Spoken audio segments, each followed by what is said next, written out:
Hello friends, मेरा नाम doctor Ramesh Kumar Thakur है और मैं एआई के नए वीडियो लेक्चर के साथ आया हूं जिसका नाम है local beam search in artificial intelligence. तो अभी तक जो हमने लोकल सर्च टेक्निक्स देखी उसमें क्या होता था कि हमारे पास एक करंट स्टेट होता था और हमारे पास एक ऑप्टिमाइजेशन फंक्शन होता था, ठीक है, या कभी कभी ह्यूरिस्टिक भी बोल देते हैं इसको।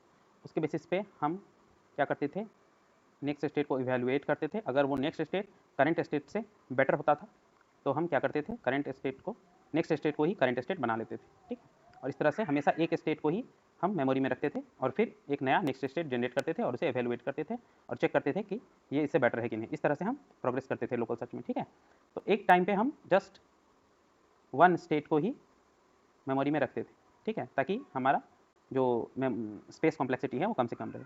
तो अब हम लोकल बीम सर्च में देखेंगे कि जस्ट एक नोड को या एक स्टेट को मेमोरी में रखना ये एक एक्सट्रीम रिएक्शन है मेमोरी सेव करने के लिए। तो इसके बदले अगर हम एक से ज़्यादा मोर देन वन नोड को कंसीडर करें, मोर देन वन नोड को हम अगर लेके चलें तो वो एक बेटर अप्रोच होगा सॉल्यूशन की तरफ जाने के लिए। तो इसको अगर मैं जनरल लाइफ से रिलेट करूं, जैसे बचपन में हम लोग क्रिकेट खेलते थे, गली क्रिकेट, और जब बैट्समैन कोई बॉल मार देता था कहीं जंगल में, ठीक है, जंगल में कोई बॉल बहुत तेज मार देता था, तो जब कोई एक आदमी इस बॉल को ढूंढने जाता था तो उसे बहुत टाइम लगता था, ठीक है। ये उसी तरह है जैसे हिल क्लाइंबिंग कि हम एक एक स्टेट को लेकर आगे बढ़ रहे हैं, बट जब 5-6 प्लेयर बॉल को ढूंढने जाते थे तो डिफरेंट डिफरेंट डायरेक्शन में जाते थे और बॉल को जल्दी ढूंढ के ले आते थे। कैसे? क्योंकि बॉल जहाँ जहाँ पे बाउंस करता था वहाँ पे उसके बेसिस पे वहाँ का पेड़ पौधा थोड़ा सा क्या हो जाता था, डिस्टॉर्ट हो जाता था। तो बाकी लोगों को बोलता था कि आ जाओ, इस डायरेक्शन में ही बॉल मिलने का संभावना है। तो सब उसी डायरेक्शन में खोजते थे। फिर एक साथ मल्टीपल लोग खोजते थे तो क्या होता था, ये सर्चिंग का जो डोमेन है ये बढ़ जाता था और सॉल्यूशन जल्दी मिलने की प्रोबेबिलिटी रहती थी। तो सेम इसी बॉल खोजने के कॉन्सेप्ट पे ये बना है लोकल बीम सर्च, ठीक है।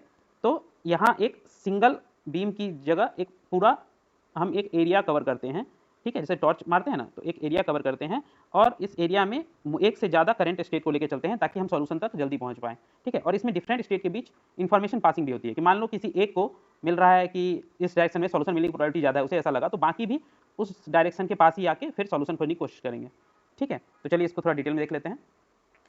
पहला लाइन वही है जो हमने भी डिस्कस किया कि keeping just one node in memory, ये क्या हो गया, एक्सट्रीम रिएक्शन हो गया कि मेमोरी बचाने के लिए इतना भी एक्सट्रीम रिएक्शन नहीं देना है।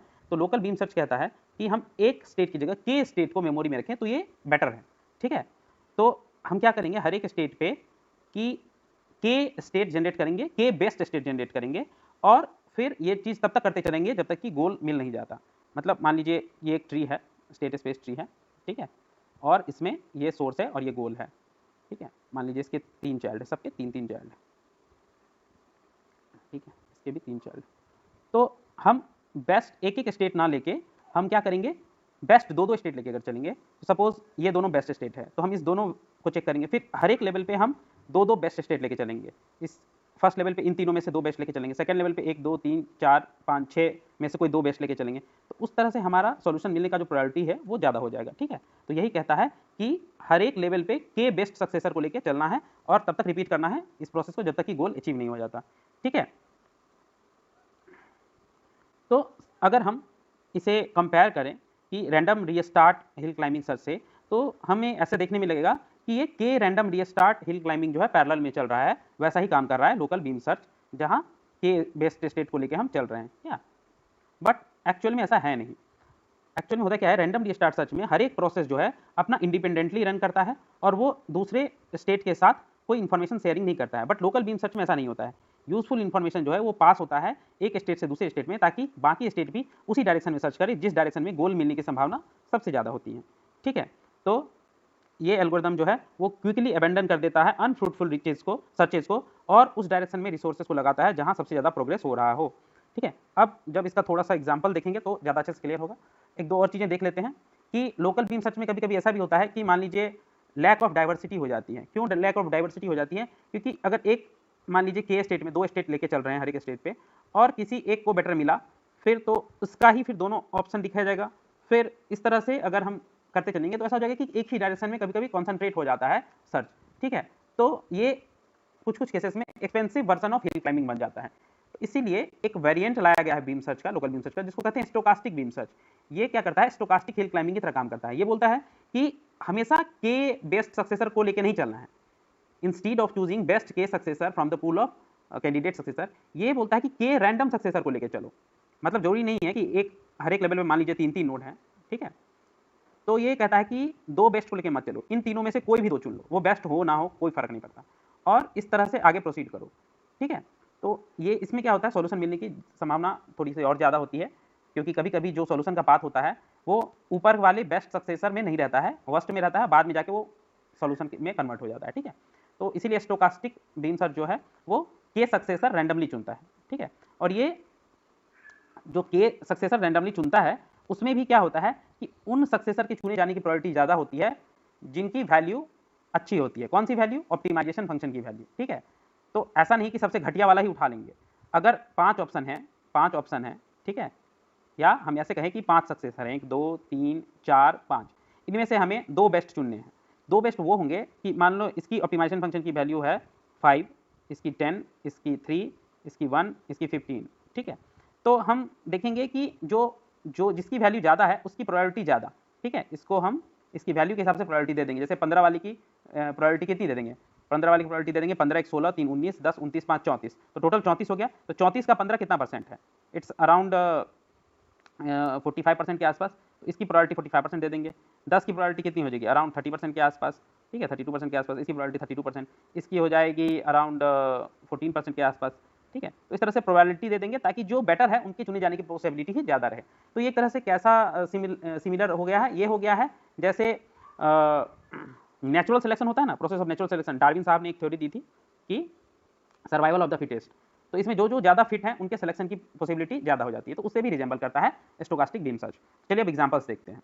तो ये पहला एग्जांपल है, इसमें एक स्टेट स्पेस ट्री है, ये देखिए एस से ए बी, यहाँ से फिर ऐसे सबकी वैल्यूज दी हुई हैं, ठीक है। यही 7 10 5 8 6 9 ये सब जो वैल्यूज हैं यही है ऑप्टिमाइजेशन फंक्शन की वैल्यू या ह्यूरिस्टिक वैल्यू, जिसके बेसिस पे गोल डिसाइड होगा। और टारगेट है, गोल वो है जिसकी ह्यूरिस्टिक वैल्यू 0 है, ठीक है।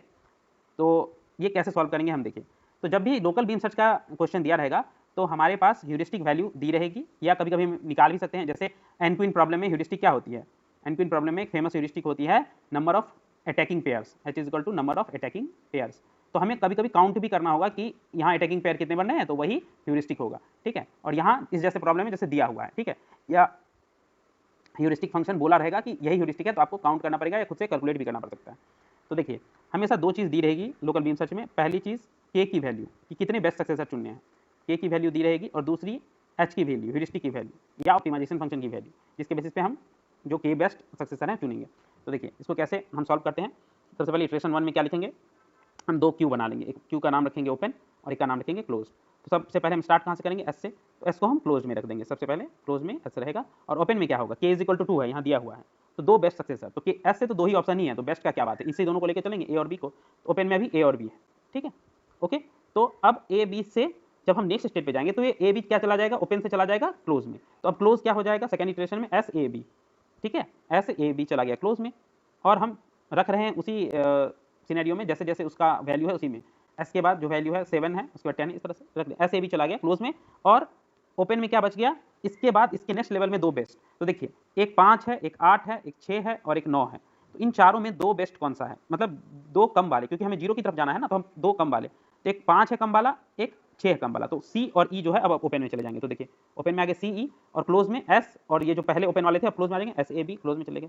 सिमिलरली उसके नेक्स्ट इटरेशन में ये दोनों ओपन वाले अब क्लोज में चले जाएंगे, तो क्लोज हो जाएगा एस ए बी सी ई, और ओपन में क्या आ जाएगा? उसके नेक्स्ट लेवल में 2 बेस्ट। तो देखिए 6 4 7 5 में 2 लोएस्ट कौन से हैं? 4 और 5, तो एच जे। तो देखिए ओपन में एच जे आ गए। सिमिलरली नेक्स्ट में ये एच जे चले जाएंगे क्लोज में, तो क्लोज हो जाएगा S A B C E H J, और ओपन में क्या आ जाएगा? नेक्स्ट स्टेट में 2 बेस्ट कौन से हैं? तो देखिए 2 है, 0 है, 3 है, 1 है, तो एल और एन ये दोनों बेस्ट हैं, तो एल एन आ गए ओपन में, ठीक है। अब ये ओपन वाले क्लोज में चले जाएंगे नेक्स्ट इटरेशन में, तो हो जाएगा S A B C E H J L N, ठीक है। और अब यहाँ पे इटरेशन बंद हो जाएगा, क्योंकि एल जो है वो गोल नोड था, और जैसे ही गोल नोड क्लोज में आया, जैसे ही गोल नोड क्लोज में आया, हम बोलेंगे यस सॉल्यूशन इज फाउंड, और जो पाथ रिटर्न करेगा ये S A C H L path return करेगा, ठीक है, एल्गोरिदम। तो ये एक ऐसा एल्गोरिदम है जो पाथ ही बता देता है कि कौन सा पाथ हमें मिला है, ठीक है। अब क्या है कि टाइम कॉम्प्लेक्सिटी जो है लोकल बीम सर्च की, और स्पेस कॉम्प्लेक्सिटी, उस पर बात करेंगे। अब हम हर एक प्रॉब्लम के साथ टाइम एंड स्पेस कॉम्प्लेक्सिटी देखते चलेंगे उस प्रॉब्लम की। तो इसकी दोनों सेम होती है, बिग ओ ऑफ के इंटू एम, ठीक है। तो चाहे टाइम कॉम्प्लेक्सिटी की बात करें या स्पेस कॉम्प्लेक्सिटी की, इसकी होती है के इंटू एम। के वही बीम विड्थ है जो दिया रहता है, ठीक है, लोकल बीम सर्च का बीम विड्थ जैसे यहाँ k इज इक्वल टू 2 है, और m होता है maximum depth of any path in the search tree. ठीक है, तो मैक्सिमम डेप्थ कहाँ तक है किसी भी पाथ की, तो यहाँ मैक्सिमम डेप्थ क्या है देखें, ये 0 लेवल होता है, रूट जो होता है हमेशा डेप्थ इज इक्वल टू 0 पे होता है, या लेवल इज इक्वल टू 0। तो डेप्थ इज इक्वल टू 0, ये हो गया depth is equal to 1, depth is equal to 2, ये डेप्थ इज इक्वल टू 3, और ये हो गया डेप्थ इज इक्वल टू 4। तो 4, तो m हो गया 4, देखिए m is equal to 4, k हो गया 2। इस तरह से हम लिख देंगे कि time complexity is big of k into m, where k is 2, m is 4, k is 2 तो दिया ही हुआ है, क्वेश्चन में दिया रहेगा। सिमिलरली स्पेस कॉम्प्लेक्सिटी भी सेम होती है, तो यहाँ दिमाग लगाने की जरूरत नहीं है, जो टाइम कॉम्प्लेक्सिटी है वही स्पेस कॉम्प्लेक्सिटी भी है, big of k into m, where k is 2 and m is 4। चलिए नेक्स्ट एग्जाम्पल देख लेते हैं। ये एक नेक्स्ट स्टेट स्पेस ट्री है, इसमें a जो है हमारा सोर्स नोड है और गोल नोड यहाँ दिया हुआ है j। ठीक है, यहाँ भी सिमिलरली जो वैल्यू है h वैल्यू दी हुई है, ठीक है, और k यहाँ पे 3 है, तो 3 बेस सक्सेसर को लेकर चलना है। ठीक है, और हमें मिनिमम 3 चुनना है हमेशा, क्योंकि हम 0 की तरफ बढ़ रहे हैं। ठीक है, तो ये हमारा गोल नोड है j। ठीक है, तो अब देखिए सबसे पहले क्लोज में कौन जाता है, जो रूट नोड रहता है तो रूट में क्लोज, और ओपन में 3 बेस्ट, तो यहाँ 3 ही ऑप्शन थे तो तीनों ले लिया हमने, बी सी डी, तो 12 15 16 यही तीनों आएंगे, तो बी सी डी ओपन में। अब ओपन वाले कहाँ चले जाते हैं, क्लोज में, तो नेक्स्ट इटरेशन में क्लोज हो जाएगा ए बी सी डी। ठीक है, और हमेशा याद रखिएगा क्लोज वाले के बाद ही ओपन वाले ऐड होते हैं। ठीक है, मतलब अपेंड होते हैं। अब ओपन में कौन जाएगा, नेक्स्ट लेयर में 3 बेस्ट कौन से हैं, 3 लोएस्ट, 16 13 14 15, तो देखिए 13 14 15 ये तीनों लोएस्ट है, तो एच ई एफ, तो देखिए यहाँ पे एच ई एफ आ गया, तो ओपन में एच ई एफ, क्लोज में ए बी सी डी। तो अब ये ओपन वाला क्लोज में चला जाएगा नेक्स्ट इटरेशन में, तो क्लोज क्या हो जाएगा ए बी सी डी और एच ई एफ जो पहले ओपन में था। और अब नेक्स्ट ओपन क्या बनेगा, नेक्स्ट लेवल में हम देखेंगे 3 लोएस्ट वैल्यू कौन से हैं, तो देख लीजिए यहाँ पे एक है 0 है 1 है और 2 है, सॉरी मैंने यहाँ 3 को गोला मार दिया था, ये नहीं होगा, तो 0 1 2, तो एल के और एम, तो सॉरी जे के एम है, ये जे है, तो जे के एम ओपन में आ गया, क्लोज में ये सारे, तो ये अब नेक्स्ट इटरेशन में चले जाएंगे क्लोज में, तो फाइनली क्लोज जो बनेगा A B C D H E F, और ये जे के एम चले गए लास्ट में जे के एम, और ये बंद हो जाएगा इटरेशन, क्यों, क्योंकि हमें गोल मिल गया है, जे हमारा गोल नोड था, बंद हो गया। तो अब इसमें फिर से हम बहुत डिटेल में बात नहीं करेंगे, क्योंकि प्रीवियस एग्जाम्पल की सिमिलर ही है। इसका पाथ क्या है, A to B to H to J, ऐसे हम आए थे, ए बी एच जे इसका पाथ है, और टाइम एंड स्पेस कॉम्प्लेक्सिटी हमने देखा है दोनों होती है सेम, बिग ओ ऑफ के इंटू एम, तो यहाँ के दिया हुआ है 3, तो के इज 3, और एम क्या है, एम भी 3 है, क्यों, क्योंकि देखिए ये D0, ये D1, ये D2 और ये D3, D3 तक ही है ना, तो M3, तो दोनों केस में K3 M3, K3 दिया हुआ था। इस तरह से हम कैलकुलेट करेंगे टाइम एंड स्पेस कॉम्प्लेक्सिटी। अब हम नेक्स्ट देखते हैं, ये एक बहुत ही क्लासिकल प्रॉब्लम है, travelling salesman problem in computer science. तो देखिए इसको हम कैसे लोकल बीम सर्च से सॉल्व करेंगे।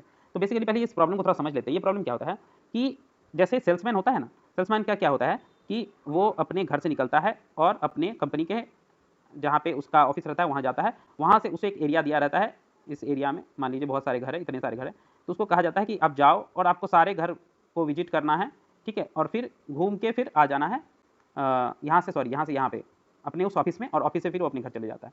तो बेसिकली जिस तरह से सेल्समैन ट्रैवल करता है, उसी तरह से ट्रैवलिंग सेल्स पर्सन प्रॉब्लम उसी सेल्समैन के ट्रैवल को ध्यान में रखते हुए बनाया गया है कि किसी ग्राफ में एक नोड से हमें स्टार्ट करना है, किसी भी एक नोड से, जोड़ नहीं कि इसी नोड से, किसी भी एक नोड से स्टार्ट करो, सारे नोड को ट्रैवर्स करते जाओ। मान लीजिए एक को स्टार्ट किया, तो एक ये रास्ता हम चुन सकते हैं, सारे नोड को ट्रैवर्स करते हुए फिर से हमें वहीं पहुंचना है, ठीक है, जहाँ से हम चले थे। ठीक है, तो यही होता है ट्रैवलिंग सेल्स पर्सन प्रॉब्लम। अब ये रास्ता कोई भी हो सकता है, ऐसे ऐसे ऐसे ऐसे भी हो सकता है, ठीक है। तो इस तरह से what is the shortest possible route that visit each city exactly once and return to the origin city. तो यहाँ पे कुछ कुछ कॉन्स्टेंट है कि एक सिटी को एक बार ही विजिट कर सकते हैं, कि आप ऐसे नहीं कि ए बी फिर डी फिर सी तो फिर बी चले गए, बी एक बार आ गए ना, हो गया। अब हर एक सिटी को एक एक बार ही विजिट करना है, और इसका सबसे मेन कॉन्स्टेंट है कि शॉर्टेस्ट डिस्टेंस हमें में कवर करना है सारे के सारे नोड्स, शॉर्टेस्ट डिस्टेंस। क्योंकि ट्रैवलिंग सेल्स पर्सन के हिसाब से क्यों दिखाया गया है, मान लीजिए किसी सेल्स पर्सन को कोई कंपनी हायर करती है, तो वो पेट्रोल के पैसे जोड़ के देती है, वो चाहती है कि कम से कम पेट्रोल में उसका पूरा एरिया कवर हो जाए, ठीक है। तो इसीलिए ये इतना ट्रिवियल और क्लासिकल प्रॉब्लम है कि ट्रैवलिंग सेल्स पर्सन प्रॉब्लम, कि कैसे कोई सेल्समैन कवर करे पूरी सिटीज़ को कम से कम शॉर्टेस्ट डिस्टेंस में, जिससे कंपनी को ज़्यादा फायदा हो। तो अगर हम ग्राफ में बात करेंगे तो किसी भी एक नोड से स्टार्ट करना है और सारे नोड को ट्रैवर्स करते हुए और कम से कम पाथ में फिर से उसी नोड पे पहुंचना है। तो चलिए इसका सोल्यूशन देखेंगे लोकल बीम सर्च से। तो मान लीजिए स्टार्टिंग सिटीज़ है, ये रैंडमली सोच लिया, ऐसा कोई जरूरी नहीं है, और k इज इक्वल टू 2, ठीक है, ऐसा दिया हुआ है एग्जाम में, आपको क्वेश्चन में दिया रहेगा कि क्या है। अब क्या है कि पहले जो दो स्टेट हैं वो रेंडमली हम निकाल सकते हैं, हम लोएस्ट 2 भी निकाल सकते हैं और रेंडमली भी निकाल सकते हैं। तो यहाँ पे जो प्रॉब्लम किया गया है सॉल्यूशन, यहाँ पे दो रैंडम पहले दो पाथ लिए गए, क्योंकि k इज इक्वल टू 2 है ना, तो हम दो रैंडम पाथ सेलेक्ट करेंगे। तो देखिए यहाँ पे दो रैंडम पाथ दिया गया है, एक पाथ सेलेक्ट किया है a टू b, एक पाथ सेलेक्ट किया है a to c and c to d। ये एक ही पाथ है, ये नहीं सोचेगा कि ये दो पाथ है, नहीं, एक कॉम्बिनेशन a टू b वाला सेलेक्ट किया गया है, एक कॉम्बिनेशन a c d वाला सेलेक्ट किया गया है, ये दो लेके चलें। तो अब h की वैल्यू क्या होगी, वो h और k दोनों की वैल्यू चाहिए ना, तो k तो दिया रहता है, यहाँ पे k क्या है के है यहाँ पे 2 कि हर एक बार हमें 2 बेस्ट सॉल्यूशन लेके चलना है, और एच है यहाँ पे डिस्टेंस कि हम जैसे जितना नोड ट्रेवर्स किए हैं तो टोटल डिस्टेंस अभी तक कितना ट्रेवर्स किए हैं। तो देखिए इस केस में एच कितना है, ये डिस्टेंस कितनी है ए टू बी की 20, यहाँ देखिए नीचे में दिया हुआ है ओरिजिनल ग्राफ, तो 20, तो यहाँ पे एच इज इक्वल टू 20 हो जाएगा, ठीक है, ए टू बी जाने में। और यहाँ A to C and C to D, तो यहाँ नीचे लेफ्ट में देखिए क्या है, A to C 42 and C to D 12, तो टोटल कितना हो गया 42 एंड 12 54, तो एच इज इक्वल टू 54। तो अभी 2 ही हमने लिया है तो इसी दोनों के साथ हमें चलना पड़ेगा। चलिए नेक्स्ट स्टेट में देखेंगे कि अब यहाँ से क्या क्या कहाँ कहाँ जा सकते हैं और यहाँ से कहाँ कहाँ जा सकते हैं। तो देखिए ए टू बी तो यहाँ हम आ गए थे, तो बी से हमारे पास क्या क्या ऑप्शन है, बी से एक ऑप्शन है कि या तो हम सी की तरफ चले जाएंगे या डी की तरफ। तो देखिए ये दोनों ऑप्शन यहाँ पे लगा दिया गया है, यहाँ सी की तरफ जाने पे क्या होगा और यहाँ डी की तरफ जाने पे क्या होगा। सिमिलरली यहाँ पे ए सी डी तो हम कर ही चुके हैं, तो एक ही ऑप्शन यहाँ बचता है कि डी से बी की तरफ जाए, क्योंकि डी से सी की तरफ नहीं जा सकते, जब तक हम सारे नोड ट्रेवर्स नहीं करेंगे तब तक ये नहीं जा सकते, तो ये जा नहीं सकते, तो एक ही ऑप्शन है डी से बी। तो देखिए वही ऑप्शन यहाँ किया गया, तो तीनों ऑप्शन में एच की वैल्यू निकाली गई है। तो देखिए जब ए टू बी आ गए थे, फिर बी टू सी आए, तो टोटल कितना होगा 20 और 30 50, तो यहाँ एच 50 है। फिर बी टू डी जाएंगे तो ए टू बी में हमें 20 लग गया था, बी टू डी का कितना है 34, तो ये 54, और यहाँ पे पहले से ही 54 था, और डी टू बी कितना है 34, तो 54 और ये 34 हो जाता है 88, तो 88। तो अब इन तीनों में हमें एच जीरो की तरफ जाना है, जीरो नहीं सॉरी मिनिमम की तरफ जाना है, क्योंकि शॉर्टेस्ट डिस्टेंस खोजना है ना, तो मिनिमम वाले 2 वैल्यू हम लेके चलेंगे, क्योंकि k इज इक्वल टू 2 है। तो देखिए 50 54 एंड 88 तीनों में 2 मिनिमम कौन से हैं 50 एंड 54, तो हम इन दोनों ऑप्शन के साथ चलेंगे, और इसे ये देखिए राउंड कर दिया गया है रेड में, ठीक है, और इस ऑप्शन को हम डिस्कार्ड कर देंगे। तो चलिए चलते हैं नेक्स्ट लेवल पे, ये ऑप्शन तो यहीं डिस्कार्ड हो गया, इसको नहीं देखेंगे। तो अब देखिए ए टू बी टू सी यहाँ हो चुका था, तो यहाँ से एक ही ऑप्शन था कि डी पे जाएंगे, और ए टू बी टू डी यहाँ हो चुका था, तो यहाँ से एक ही ऑप्शन था डी से सी की ओर जाएंगे, ठीक है, क्योंकि जब तक कवर नहीं करेंगे पूरा तब तक तो हम जहाँ से शुरू किए थे वहाँ नहीं जा सकते हैं। तो देखिए दोनों केस में क्या क्या बनेगा, अगर ए टू बी टू सी से फिर डी पे गए तो ए टू बी टू सी 50 था, उसमें सी टू डी ऐड कर दीजिए 12, तो ये हो गया 62, ठीक है, तो यहाँ पे एच 62 निकला। सिमिलरली यहाँ ए बी डी पहले से था 54 था, और डी टू सी कितना है 12, तो ये हो गया 66, ठीक है, 54 और 12 66, तो ये दोनों बना। और यहाँ k इज इक्वल टू 2 है, तो हमें 2 लेके चलना है, तो हमें इन दोनों को लेके चलना ही होगा, क्योंकि 2 बेस्ट क्या यहाँ तो 2 ही मिल ही रहे हैं, तो दोनों लेके चलना होगा। चलिए नेक्स्ट लेवल पे देखते हैं क्या आ रहा है। अब नेक्स्ट लेवल पे फिर हम क्या लेके चलेंगे, हम इसमें डी तक पहुंच चुके थे, इसमें सी तक पहुंच चुके थे, तो यहाँ से एक ही ऑप्शन बचता है ऐसे जाना, और यहाँ से बचता है कि सी से ए की तरफ जाना, तो दोनों देख लेते हैं। जब डी से ए की तरफ गए तो ये बचा 97, ये बना 97, कैसे 62 तो हम आ गए थे, और डी से ए है 35, तो 35 और 62 97 होता है, और यहाँ हमारा 66 ऑलरेडी बन गया था, और सी से ए है 42, तो 66 और 42 मिलके हो जाता है 108, तो यहाँ पे हो गया 108। तो इन दोनों में जो बेस्ट होगा उसको लेके चलेंगे, यहाँ हम 2 लेके नहीं चलेंगे, क्योंकि गोल रीच करना है, हम सारे कवर कर लिए, तो अब तो हमारा गोल आ गया। हमारा जो गोल था कि जहाँ से स्टार्ट किए थे सब जगह घूम फिर के एक एक बार वहीं पे आ जाना, तो गोल आ गया। तो गोल वैसे ये भी है, सब जगह घूम फिर के हम यहाँ भी आ गए, बट इन दोनों में भी जो मिनिमम होगा उसको सेलेक्ट करेंगे आंसर की तरह, क्योंकि हमारा शॉर्टेस्ट वैल्यू जो है वही हमारा आंसर होगा। तो हमारा फाइनल पाथ क्या बना कि यहाँ से हम जाएंगे ए टू बी, फिर ए टू बी से हम जाएंगे A to B to C ये वाला, फिर A to B to C से हम जाएंगे A to B to C to D, ठीक है ये वाला, और फिर A to B to C to D करने के बाद डी से जाएंगे फिर ए, तो ये ठीक है। तो देखिए यहाँ पे अगर हम टाइम एंड स्पेस कॉम्प्लेक्सिटी की बात करें तो टाइम एंड स्पेस कॉम्प्लेक्सिटी दोनों होती है डी ऑफ के इंटू एम, तो यहाँ के पहले से दिया हुआ था 2, बात करेंगे एम की, तो एम क्या है डेप्थ होती है। तो देखिए ये था इनिशियली डी इज 0, ये वाला आ गया डी इज इक्वल टू 1, ये आ गया डी इज इक्वल टू 2, ये वाला लेवल आ गया डी इज इक्वल टू 3, और ये फाइनल जो सॉल्यूशन वाला लेवल है ये डी इज इक्वल टू 4, तो के कितना हो गया 2 और एम हो गया 4, ठीक है। तो हम बस काउंट करते चलेंगे, जीरो से शुरू करेंगे जहाँ से शुरू होता है प्रॉब्लम, उसके बाद एक एक नेक्स्ट जो स्टेट होगा उसको 1 2 3 ऐसे एक एक बढ़ाते चलेंगे, तो 0 1 2 3 4 हो गया आंसर। सिमिलरली ये भी 8 पजल प्रॉब्लम काफ़ी क्लासिकल प्रॉब्लम है एआई में, तो इसको सॉल्व करने में कैसे करेंगे लोकल बीम सर्च से, हम जानते हैं इस प्रॉब्लम के बारे में थोड़ा सा देख लेते हैं कि ये 8 टाइल्स रहते हैं, 8 नंबर्स लिखे रहते हैं उस टाइल्स पे, और एक घर खाली रहता है, इस घर को इस ब्लैंक स्पेस को मूव करके हमें इस नंबर्स को इस गोल पोजीशन में लाने होते हैं। इनिशियल स्टेट कुछ दिया रहता है जिसमें सारे नंबर्स अपनी जगह पे जोड़ी नहीं की हों, एक गोल हमारा दिया रहता है कि इस वे में हमें नंबर्स को लाना है और एक पर्टिकुलर जगह पे ब्लैंक स्पेस को ले जाके रखना है। तो देखिए यहाँ पे इस तरह से 1 2 3 4 5 6 7 8 ऐसे अरेंज करने हैं 8 नंबर्स को, और 9 हाउसेस होते हैं क्योंकि एक में ब्लैंक रहता है ना, और अभी हमें करंट सिचुएशन ऐसी दी गई है। तो यहाँ पे बोला गया है कि लोकल बीम सर्च से हम कैसे करेंगे, तो यहाँ भी k इज इक्वल टू 2 लेके बोला गया है क्वेश्चन बनाने को, ये आपको क्वेश्चन में दिया रहेगा, अगर नहीं दिया है आपको क्वेश्चन में तो अपने मन से भी मान सकते हैं, k इज इक्वल टू 2 मान के भी आप अपने मन से भी चल सकते हैं, ठीक है, जो नहीं कि 2 ही आप 3 4 भी मान सकते हैं, अगर क्वेश्चन में कुछ नहीं दिया है तब तो आप कुछ भी मानिए, कोई फर्क नहीं पड़ता, ठीक है।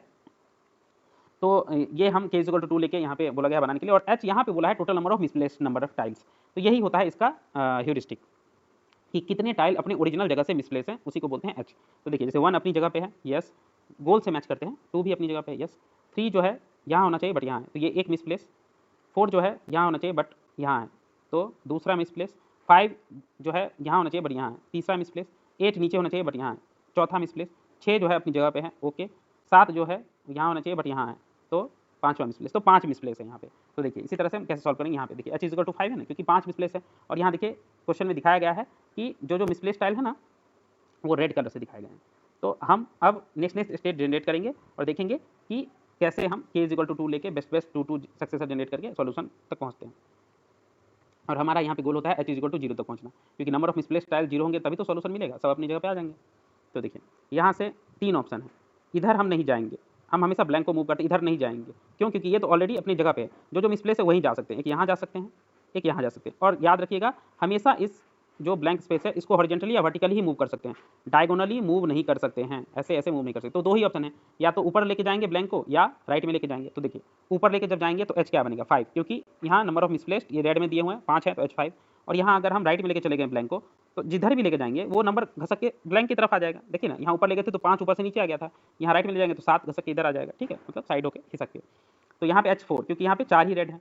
ठीक है, बाकी सब अपने अपने प्लेस पे आ गए हैं, 6 7 1 2 अपने अपने प्लेस पे आ गए।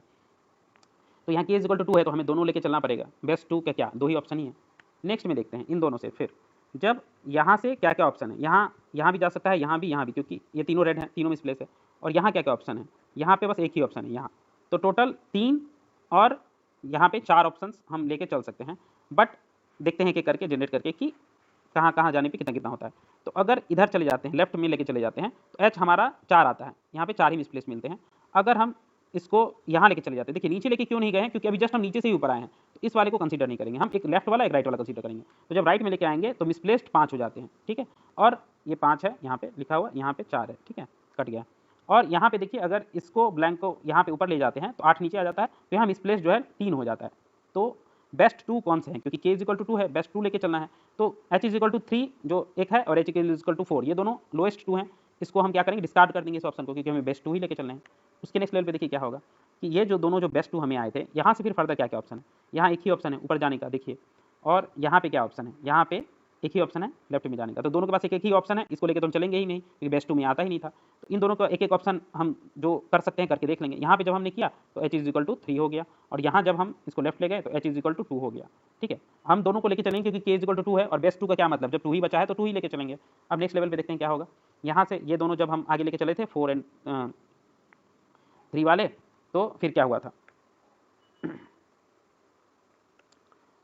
हाँ, तो यहाँ पे 3 हुआ था, एक 2 हुआ था, इसके बाद नेक्स्ट यहाँ पे आएगा। हाँ, तो इस दोनों से फिर हम कैसे आगे बढ़ेंगे। जब ये यहाँ आ गया था, 3 वाले पे आ गया था, देखिए, तो यहाँ से तो इसको मूव करने का ऑप्शन ही नहीं था, क्योंकि ये भी अपनी सही जगह पे है, ये भी अपनी सही जगह पे है।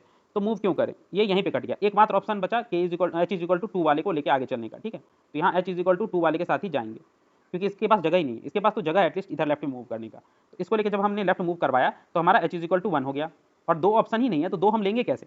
k = 2 होते हुए भी हमारे पास एक ही ऑप्शन है लेफ्ट में चलने का, तो हम एक ही ऑप्शन लेके जाएंगे। तो h = 1, यही ऑप्शन के साथ आगे बढ़ेंगे। और फिर देखेंगे अब एक ही ऑप्शन बचा इसको ऊपर लेके जाने का, तो वो भी करके हम देख लेंगे। तो जैसे हम इसको ऊपर ले जाएंगे 3 नीचे आ जाएगा, तो हमारा ये गोल स्टेट आ जाएगा। तो ये h = यहाँ पे 1 लिखा हुआ था, यहाँ पे 2 लिखा हुआ था h = और यहाँ पे h = 3 लिखा हुआ था। ठीक है, तो इस तरह से देखेंगे हम कैसे इनिशियल स्टेट से फाइनल स्टेट तक पहुंचे हैं। तो अब यहाँ भी जब हम टाइम एंड स्पेस कॉम्प्लेक्सिटी की बात करेंगे तो big O of k × m ही होता है, पता ही है। तो k और m क्या है, तो k तो हमेशा दिया रहता है, यहाँ 2 है, तो देखिए k = 2, k = 2। अब m देख लेते हैं, काउंट करते हैं इनिशियल स्टेट से। ये 0, ये 1 लेवल गिन रहे हैं, ये 2, ये 3, ये 4, और सॉल्यूशन कहाँ जनरेट हुआ, 5th लेवल पे। तो m हो गया 5, जिस लेवल पे सॉल्यूशन जनरेट हो गया वही होता है m। तो m = 5, m = 5, और दोनों सेम ही होता है, k × m बिग O। तो इसमें याद करने में कोई ज़्यादा झंझट नहीं होगा। ठीक है, तो इस तरह से अब हम लास्ट में देख लेते हैं परफॉर्मेंस मेजर। तो परफॉर्मेंस मेजर में लोकल बीम सर्च सबसे पहले कंप्लीटनेस देखेंगे, तो ये कंप्लीट नहीं है। क्यों नहीं है, क्योंकि देखिए यहाँ पे एग्जांपल भी दिया हुआ है। जरूरी नहीं है कि जो हम बेस्ट 2 पाथ लेके चल रहे हैं या बेस्ट 3 पाथ लेके चल रहे हैं उसी में सोल्यूशन कंटेन करें। मान लीजिए ये L यहाँ पे सोल्यूशन है, ठीक है, और ये ह्यूरिस्टिक वैल्यू दी हुई है, h दी हुई है, और k जो है यहाँ पे 2 दिया हुआ है। ठीक है, यहाँ पे लिखा हुआ है, क्वेश्चन में दिया हुआ होगा। तो k 2 दिया हुआ है, तो यहाँ से हम बेस्ट 2 को लेंगे तो क्या क्या आएगा, 5 7 12 15 14 में बेस्ट 2 क्या है, 5 वाला और 7 वाला, इन दोनों के साथ आगे बढ़ेंगे। जब इन दोनों के साथ आगे बढ़ेंगे तो देखिए ये तो यहीं एंड हो गया, कहीं जा ही नहीं रहा। यहाँ के 2 वैल्यू क्या क्या आएंगे, 4 और 44, इन दोनों के साथ हमें आगे बढ़ना पड़ेगा फिर, क्योंकि बेस्ट 2 लेके चलना है। ठीक है, तो यहाँ देखिए यहाँ टर्मिनेट हो गया और हम गोल तक नहीं पहुँच पाए, जबकि गोल अवेलेबल था और वो किस वाले ब्रांच में था, 15 वाले ब्रांच में था। ठीक है। तो देखिए हम कंप्लीट नहीं कर पाए, मतलब सॉल्यूशन तक नहीं पहुंच पाए, तो ये प्रॉब्लम कंप्लीट नहीं है। और जो प्रॉब्लम कंप्लीट नहीं होता है, हम प्रीवियस वीडियोस में देख चुके हैं कि वो ऑप्टिमल भी नहीं होता है, क्योंकि जब ये सॉल्यूशन तक ही नहीं पहुंच पा रहा है तो ऑप्टिमल क्या होगा। वैसे एक यहाँ पे एग्जांपल भी दिया हुआ है कि हम जो बेस्ट 2 पाथ लेके चले, यहाँ भी k = 2 लिया गया है, तो हम नहीं पहुंच पाए सॉल्यूशन तक कम से कम पाथ में, ठीक है। जो यहाँ पे आप देखेंगे कि कॉस्ट आ रहा है 6, बट जो ऑप्टिमल कॉस्ट है वो 6 नहीं है, वो 6 से कम है, 2 और 3 5 है, ठीक है। इस तरह से हम देख सकते हैं कि ये ऑप्टिमल भी नहीं है। और ये चीज़ तो हमें एकदम दिमाग में बिठा लेनी है कि जो कंप्लीट नहीं है वो ऑप्टिमल किसी ज़िंदगी में नहीं होगा, ये तो एकदम पत्थर की लकीर है। अब टाइम इन स्पेस कॉम्प्लेक्सिटी, ये तो हम सारे क्वेश्चन में देखते आ रहे हैं, कि अभी तक हमें याद भी हो गया होगा कि इसकी big O of k × m होती है, दोनों time in space complexity. Where k क्या होता है, वो लोकल बीम की विड्थ होती है, जिसको बीम विड्थ भी कहते हैं, बीम विड्थ, ये दिया रहेगा क्वेश्चन में, नहीं तो अपने मन से 2 3 4 कुछ भी मान लेना है। और m होता है मैक्सिमम डेप्थ, ठीक है, मैक्सिमम डेप्थ कहाँ से कहाँ तक की, हम रूट नोड को मानते हैं, जो स्टार्टिंग नोड रहता है उसको मानते हैं डेप्थ = 0, और सॉल्यूशन तक एक एक करके इंक्रीज करते हुए डेप्थ काउंट करते हैं। सॉल्यूशन जिस डेप्थ पे आ जाता है वही होता है m, ठीक है। तो इस तरह से हमने अच्छे से देख लिया लोकल बीम सर्च कैसे काम करता है। तो thanks for watching the video.